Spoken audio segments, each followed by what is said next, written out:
Mummy, भक्त भागवत बोलता है हमें भौतिक स्कूल में नहीं जाना चाहिए, हमें गुरुकुल में जाना चाहिए। आप हमें क्यों नहीं भेजते गुरुकुल? देखो बेटा, भौतिक पढ़ाई और जो हमारी धर्म और संस्कृति के लिए जो गुरुकुल में पढ़ाई होती है, हमारे धर्म वेद उपनिषद जो भी होते हैं ना, वो भी ज़रूरी है।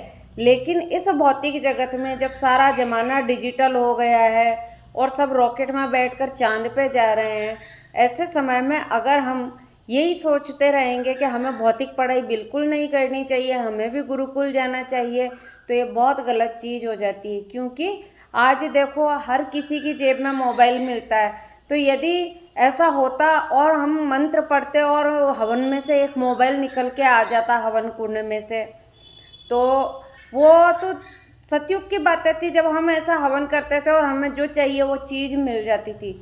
लेकिन इस ज़माने में ऐसा नहीं हो सकता, हम लोग सतयुग में नहीं जीते हैं। हम संस्कृत का ज्ञान रखते हैं, तुम जैसे राष्ट्रोत्थान में जाते हो, श्लोक सीखते हो, गीता सीखते हो, वो भी ज़रूरी है। लेकिन भौतिक पढ़ाई तो उससे भी ज़्यादा ज़रूरी है। हमेशा समय जिस तरीके से चलता है, समय के साथ ही हमें चलना चाहिए। ऐसा नहीं है कि ज़माना तो भौतिक तरीके से चल रहा है और हम आज भी बैठे हैं सिर्फ हवन करने से हमें खाना मिल जाएगा, हवन करने से ही हम चांद पे पहुंच जाएंगे, मंगल पे पहुंच जाएंगे। ऐसा नहीं होता बेटा। इसलिए हमें भौतिक पढ़ाई भी बहुत ज़्यादा ज़रूरी है। और धर्म का और वेद का और जितने भी हमारे उपनिषद हैं, पुराण हैं, इन सब का ज्ञान लेते रहो आप भौतिक पढ़ाई के साथ में। लेकिन भौतिक पढ़ाई को ही महत्व देना होता है। थैंक यू मम्मी, हमें ये नहीं पता था। आपको बताने के लिए बहुत थैंक यू।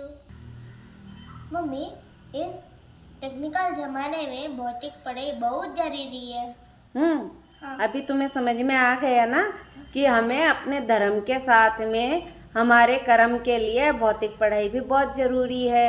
इसलिए कभी भी ऐसी बातों को पूरा आकलन करना चाहिए कि क्या जिसने हमें कुछ बोला है या जिससे हमने कुछ सुना है वो कितना सही है। बिना मूल्यांकन करे कोई भी निर्णय ले लेना पूरी तरह से गलत हो जाता है। क्यों मम्मी, हमें बताने के लिए।